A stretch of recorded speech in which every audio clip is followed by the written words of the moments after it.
C'est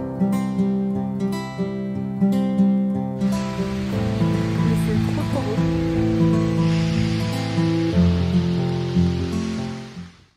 Hello, je suis ravie de vous retrouver pour mon bilan lecture du mois d'avril.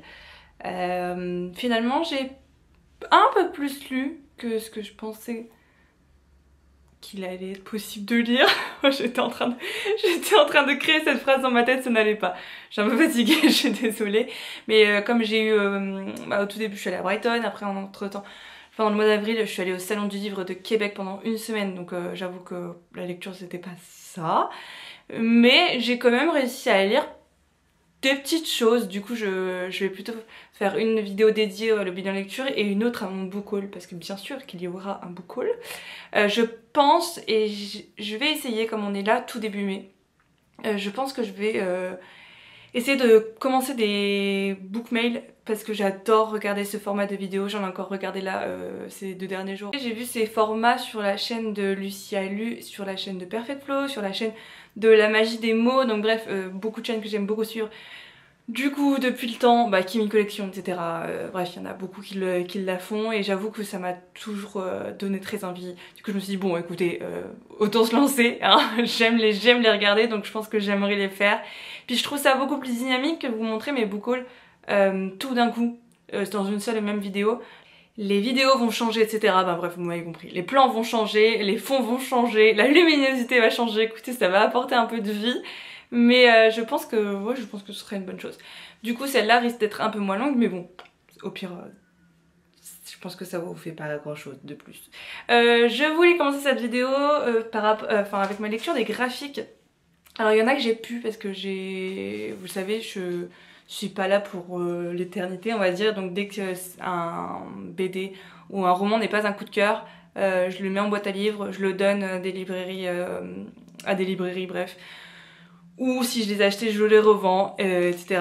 Donc je vais faire ça. C'est une résolution que je me suis mise cette année et je la tiens pour le moment, donc je trouve ça très chouette. Du coup, pour les graphiques, j'ai lu... Alors attendez, parce que du coup je ne l'ai plus sur moi.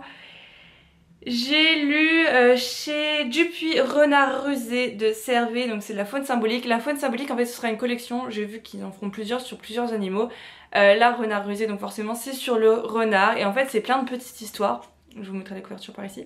C'est plein de petites histoires qui suivent le renard et pour montrer un peu son caractère, ce pourquoi il est connu. Mais pour montrer que parfois, il y a on pense des choses qui ne sont pas forcément vraies. Et du coup le renard c'est un peu considéré comme un animal nuisible alors que c'est pas forcément le cas, il peut apporter aussi de bonnes choses. Bref, du coup on va le voir mis en scène dans plusieurs situations. Il y a également des contes, des légendes, etc. qui vont le mettre en scène. C'était très chouette mais c'était pas non plus inoubliable, on va dire. Je suis pas la plus grande fan non plus des dessins. Je sais pas si je vous mettrai des planches ou quoi pour que vous puissiez voir le style. Mais c'est vrai que c'est pas un style que j'aime particulièrement dans mes dessins. Encore une fois, je vous l'ai déjà dit, mais comme je suis très fan de la jeunesse, j'adore tout ce qui est arrondi. Les traits arrondis, enfin vraiment, moi ça marche du tonnerre avec moi. Et là c'est vrai que c'est plus classique et du coup j'ai pas forcément très accroché. Puis c'est surtout comme c'est des petites histoires, c'est compliqué également de s'attacher à peu importe le personnage. Il y a des personnages qui reviennent dedans, parce que qui apparaissent dans plusieurs histoires, mais il n'y a pas forcément de fil conducteur et c'est vrai que c'est plus des toutes petites nouvelles dans une BD qu'autre chose. Du coup c'est pas forcément un format auquel je suis habituée et qui m'intéresse particulièrement. Donc voilà, c'était chouette de découvrir, mais ce sera tout. Ensuite j'ai également lu, celui-ci je l'ai avec moi, Les Cousines Vampires de Alexandre Fontaine-Rousseau et Caton, donc qui est publié chez Popo, qui est une maison d'édition de BD et graphique québécoise. Donc en fait je l'ai fait signer, de toute façon vous verrez le bilan lecture normalement avant le book haul, mais je l'ai fait signer par l'illustratrice qui était très très gentille. Et ici on va suivre Frédéric, Camille qui va recevoir une invitation de la part de sa cousine Frédéric qu'elle n'a pas vue depuis qu'elle est toute petite, parce qu'en fait elle avait l'habitude de passer son été dans un manoir avec sa cousine. Mais elle n'y a pas mis les pieds depuis je ne sais combien de temps. C'est un manoir qui se situe dans un espèce de village, donc quand elle va arriver dans le village, elle va arriver dans un espèce de café et elle va demander la route vers ce manoir parce qu'elle n'arrive plus à la trouver. Et tout le monde va la regarder hyper étrangement du genre mais elle est malade celle-là, enfin personne ne va dans ce manoir de son propre gré on va dire. Et du coup elle ne comprend pas forcément, en plus c'est très chouette parce que c'est quelqu'un qui est très bavard donc j'avoue c'est un peu drôle puisqu'elle raconte, les gens sont en train de s'endormir à côté. Et du coup on la voit faire son propre chemin vers le manoir, retrouver sa cousine. Sauf que nous en tant que lectrice, enfin en tant que lectrice ou lecteur, on sait que quelque chose ne va pas, quelque chose cloche avec sa cousine et on comprend même, de toute façon c'est le titre de la BD, que sa cousine est devenue vampire. Et en fait elle l'a juste invitée parce qu'elle se fait chier, littéralement chier.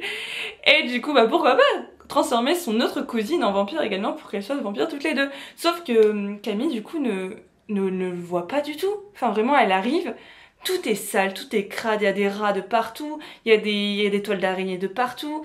Elle voit qu'il n'y a plus rien dans la cuisine de sa cousine et elle lui dit mais je comprends pas, genre nourris-toi, t'es toute blanche, c'est pour ça que t'es aussi blanche, t'as plus rien, nan nan. Enfin bref, c'est sale chez toi, c'est pas possible, qu'est-ce qui t'arrive, nan nan nan. Enfin bref, c'est très drôle parce que nous en tant que, je vous le dis encore une fois, mais en tant que lecteur, on sait que sa cousine est une vampire. Sauf que Camille en fait elle s'est mis des œillères complètement et de toute façon elle ne croit pas aux vampires. Parce que les habitants restent loin de ce manoir parce qu'ils savent que quelque chose cloche et qu'ils se doutent qu'il y a des êtres surnaturels. Sauf que Camille arrive d'ailleurs, elle n'y croit pas du tout. Bref, du coup j'ai trouvé ça très très chouette, mais la fin est très très frustrante parce que ça s'arrête d'un coup sur un truc et on dirait qu'il manque des pages. Enfin vraiment, j'ai envoyé un message à une copine qui l'avait lu et qui est très fan du travail de l'illustratrice. Je lui dis mais attends mais regarde, est-ce qu'il manque des pages à ma BD ou est-ce que ça se finit juste comme ça? Et ça se finit juste comme ça. Donc j'avoue qu'il y a juste cette partie qui m'a énormément frustrée parce que en gros c'est un récit où c'est à vous d'imaginer la suite. Donc c'est un peu frustrant en tant que lecteur, mais pourquoi pas, ça marche bien, donc voilà. Et ça m'a donné envie aussi de découvrir le travail de l'illustratrice. Je sais pas si je peux vous montrer un peu des planches, mais voilà à quoi ça ressemble. C'est que du noir et blanc. C'est des traits que moi j'aime beaucoup. Bref, ça a bien marché. Et le dernier graphique que j'ai lu, et pas des moindres, puisque c'est le roman graphique de Gardien des Cités Perdues de Shannon Messenger. Donc adapté par Célina Fresne et illustré par Gabriella Cianiello. Donc toujours publié chez Blumen comme pour les romans. Les romans, alors je suis pas à jour parce que j'ai commencé en 2020 ma découverte de cette saga. Je crois que j'ai lu le tome 4 en 2021, quelque chose comme ça, et depuis je n'y ai pas touché, sachant qu'il y a 9 tomes et demi. Alors, il y a 9 tomes, le 9e et demi qui est sorti, et je crois que le 10e a été annoncé en VO, enfin il y a une date de sortie qui a été annoncée, ou alors c'est l'année prochaine, je sais plus exactement. Mais bref, tout ça pour dire qu'il m'en reste encore pas mal. J'ai mis pause à cette série parce que je l'ai beaucoup enchaînée et que je trouvais que au bout du 4e tome, l'intrigue commençait à tourner en rond et ça avançait pas tellement et je trouvais ça dommage parce qu'il y a vraiment énormément de choses à voir dans cet univers. Enfin, c'est vraiment un univers énorme. Tout aussi bien en termes de lieux que de créatures, que de mystères, que de secrets. Enfin bref, il y a beaucoup de choses et c'est pas pour rien que cette série marche autant. Mais pour vous en dire un peu plus, mais bon, je pense que vous en avez déjà entendu parler. On va suivre Sophie qui a 11 ans, qui vit dans notre monde, hein, qui de base pense être une humaine. Un jour elle va aller dans un musée, nous on sent qu'il y a quelque chose qui est pas normal parce qu'en fait elle peut entendre les pensées des autres et c'est un vrai problème pour elle parce que du coup elle est mise de côté par ses camarades de classe, donc elle les entend tout le temps dans la journée parler sur elle, donc c'est pas hyper cool. Ils ont beau ne rien lui dire directement, en fait elle entend leurs pensées. Et un jour elle va tomber sur un garçon dans ce musée et qui elle va pas réussir à entendre ses pensées à lui. Lui non plus va pas réussir à entendre ses pensées à elle. Mais il va l'approcher parce qu'il va lui dire qu'en fait elle n'est pas de la Terre et que c'est tout simplement un elfe. Et il va l'embarquer avec elle pour qu'elle puisse découvrir d'où elle vient. Sophie, elle a que 11 ans et pourtant c'est un peu l'engrenage de tout d'un énorme système qui a été créé par je ne sais qui. Bon, c'est pas que je ne sais qui c'est, que je ne vous dirai pas qui, parce que sinon ce serait un gros spoil. Mais bref, elle va aller à l'école, elle va découvrir tous les cours, etc. Elle va découvrir sa magie, elle va découvrir tout ce qu'elle peut faire. Parce que elle a beaucoup de pouvoir et c'est également ce qui est un peu surprenant quand on l'a su au départ. Parce que en fait, c'est un peu le trope de l'élu. Voilà. C'est carrément le trope de l'élu dans cette saga. Mais ça marche bien. Et ce que j'ai trouvé très chouette, j'ai beaucoup aimé ce graphique, ce que j'ai trouvé très chouette c'est vraiment de voir l'univers que tu t'imagines depuis des années vivre devant tes yeux quoi, je trouve ça absolument... Attendez, j'essaie de vous enlever le reflet. Je trouve ça absolument dingue en fait de juste pouvoir voir à quoi ressemble l'école, pouvoir voir à quoi ressemblent les villes, etc. Qu'on suit depuis des années, vraiment c'est hyper nostalgique et je trouve ça génial en fait de mettre des mots et de mettre des images sur les mots.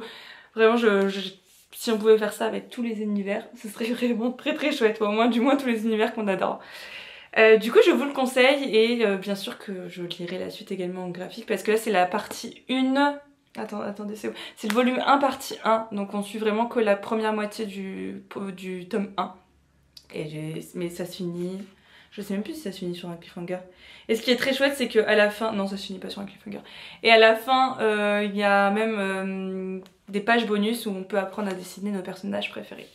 Donc voilà pour celui-ci. Et maintenant, on va passer au roman.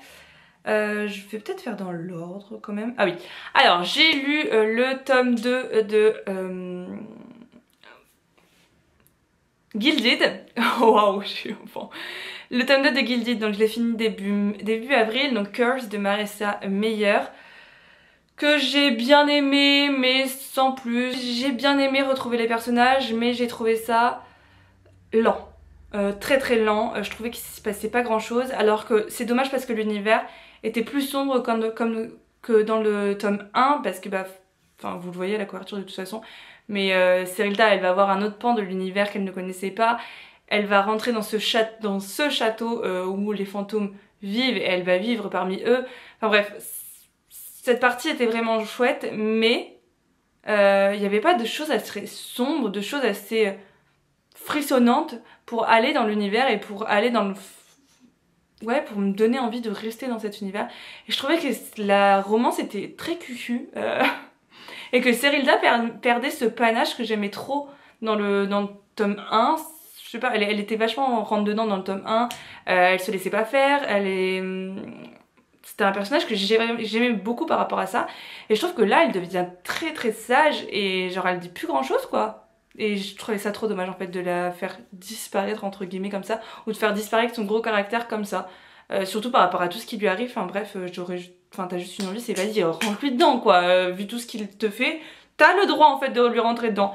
Donc bref, je n'en tirerai pas plus, mais c'est vrai que je suis contente parce que j'ai terminé une saga, une duologie. Mais est-ce que ce sera ma saga préférée de Marissa Meyer? Non, je pense pas. Je pense que les Chroniques lunaires sont au-dessus pour le moment. Même si il me reste encore 2 tomes et demi on va dire à lire. Ensuite, et là, grosse surprise, j'ai lu une romance que j'ai absolument adorée. The Cheat Sheet de Sarah Adams, que j'ai lu pendant le salon du livre de Québec, ce qui était super parce que ça me faisait décompresser. Après avoir passé une journée entière, 6 jours entiers dans un salon à rester debout, à la conseiller, etc.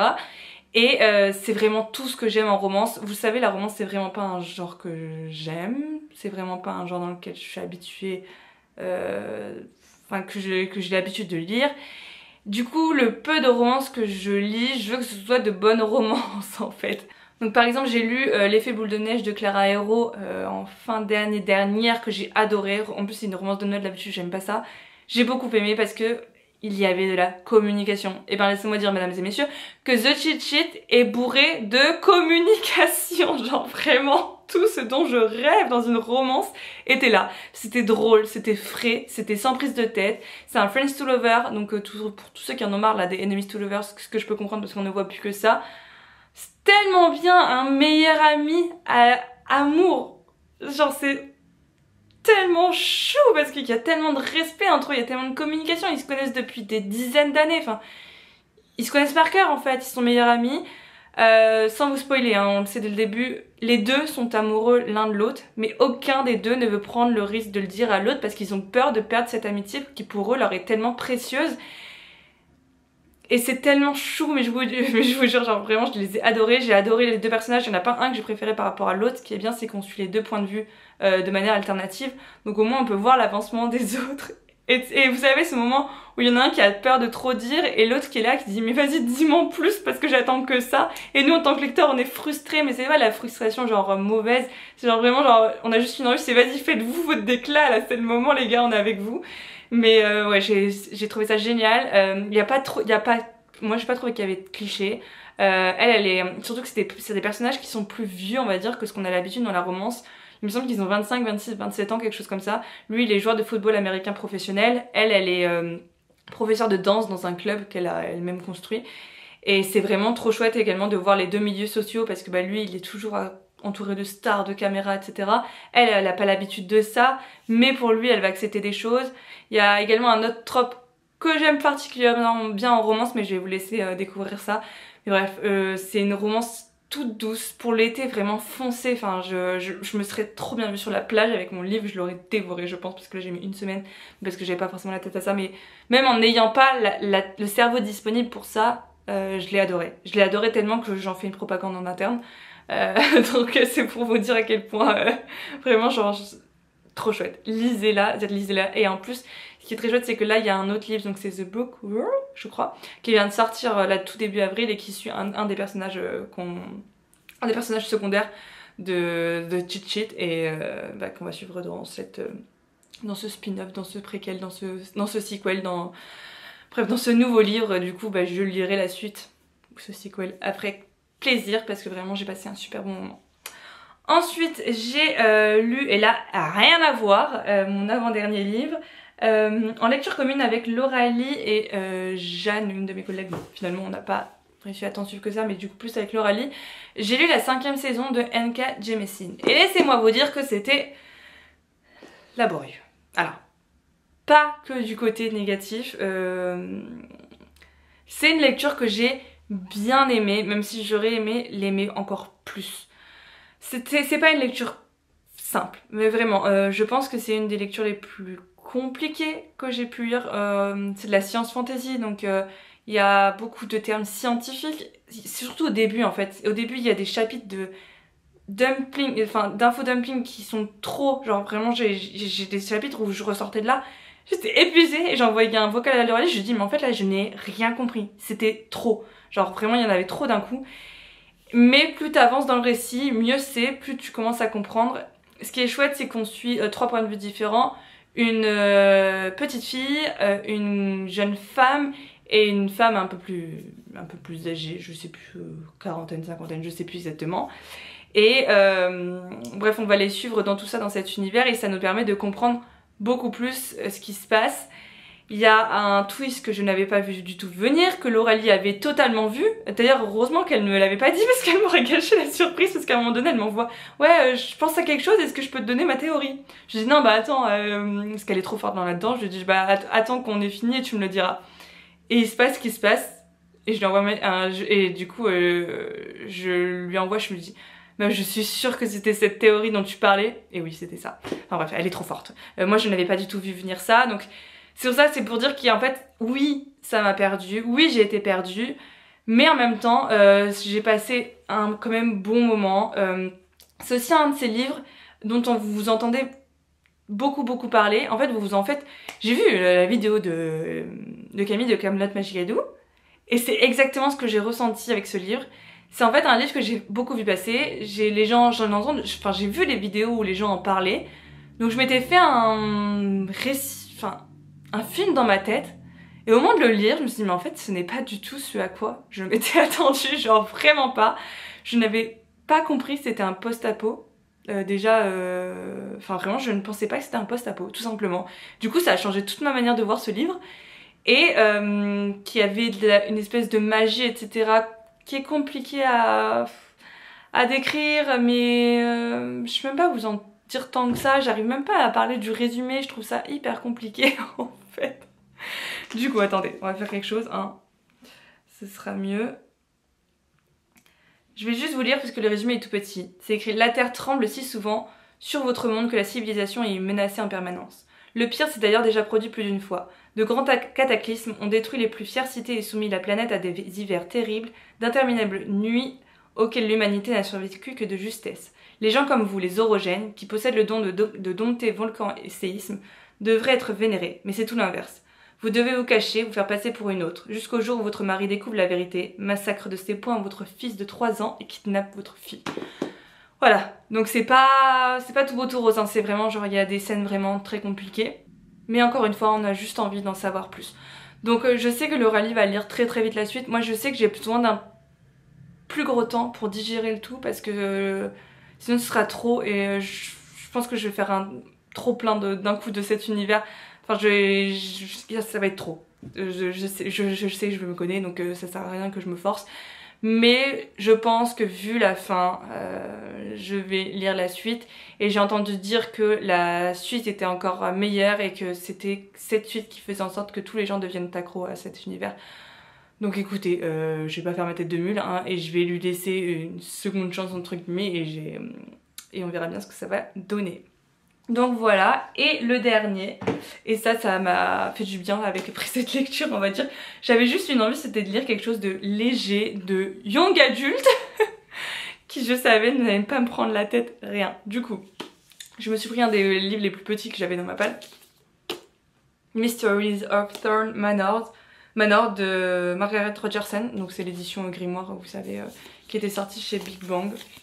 Je vais très très rapidement, hop là, voilà. Et ben écoutez, j'ai passé un très chouette moment, en fait c'est ce dont j'avais besoin après la 5e saison, vraiment sans prise de tête. Faut faire attention, hein, c'est pas quelque chose à lire, enfin c'est pas un livre à lire indépendamment pour tous ceux qui lisent Margaret Rogerson, ça se passe après Sorcery of Thorns, genre vraiment juste après les événements de la fin de Sorcery of Thorns. Donc si vous voulez lire le premier, bah vous allez, faites-le avant celui-ci parce que sinon celui-ci va vous spoiler. En gros c'est plutôt un conte d'hiver ou ce qui se passe dans le château de... comment qu'il s'appelle là, de Nathaniel, voilà c'est ça. Et on a un plus gros focus sur Silas, je sais pas comment on dit, qui est très chouette parce que bah, c'est un personnage qui est hyper intriguant dans Sorcery of Thorns. On veut tout le temps en savoir plus sur lui et là on en apprend un peu plus sur lui, sur la famille Thorn aussi parce que bah c'est une sacrée famille hein. Y a beaucoup de mystères là-dedans et également sur le manoir de Nathaniel parce qu'il s'y passe des choses incroyables. Il y a des pièces qui disparaissent, elle est en colère parce qu'il y a des choses qui ne sont pas faites de la manière dont ça devrait être fait. Du coup le manoir pète un câble, il y a des explosions de partout, il y a des tempêtes autour du manoir, ils ne peuvent même plus sortir de chez eux. Enfin bref, c'est très fun, c'est très léger, c'est sans prise de tête encore une fois. C'est plus quelque chose pour la fanbase de Margaret Rogerson qu'un livre qui est indispensable à être lu. Non, vraiment pas. Genre ça donnera plus d'infos sur l'univers, mais c'est tout quoi. Donc voilà, je peux pas vous en dire plus hein, parce que j'ai pas envie de vous spoiler, mais on va dire que c'était très chouette. Je crois que j'ai mis quelque chose genre 3,75 ou 4 sur 5 parce que j'ai passé un bon moment. Donc voilà pour mes lectures du mois d'avril. J'allais dire de mars ou de mai, je ne savais plus, non, d'avril. Écoutez, ça va, c'était plutôt un bon mois, donc j'espère, mais je crois pas, que le mois de mai sera plus grand niveau lecture, mais je pense pas parce que j'ai une amie qui vient et mes parents qui viennent. Du coup je sais que j'aurai forcément moins le temps. Mais par contre à partir du mois de juin, là je vais prendre le temps parce que... Et même cet été, je vais dévorer du livre. Et surtout je vais dévorer des pavasses et de la SF adulte. Enfin SFFF adulte parce que je pense que ce sera le moment où mon cerveau sera le plus libre pour en lire. Et j'ai vraiment très hâte. Donc voilà pour aujourd'hui, j'espère que cette vidéo vous aura plu. N'hésitez pas à me dire s'il y a des livres que vous avez déjà lus, s'il y en a qui sont dans votre palle et que vous aimeriez lire. Et également, bah, quelle a été votre meilleure lecture du mois d'avril? Moi ça m'intéresse toujours de voir un peu. Parce qu'encore une fois, bah, j'ai pas eu de coup de cœur ce mois-ci. Je viens de me rendre compte. Non, j'ai pas eu de coup de cœur. J'ai eu le coup de cœur difficile, hein, mais ça a toujours été. Mais là, d'autant plus. Bref, du coup, je vous fais de gros bisous et puis je vous retrouve très vite pour une nouvelle vidéo. Bye bye!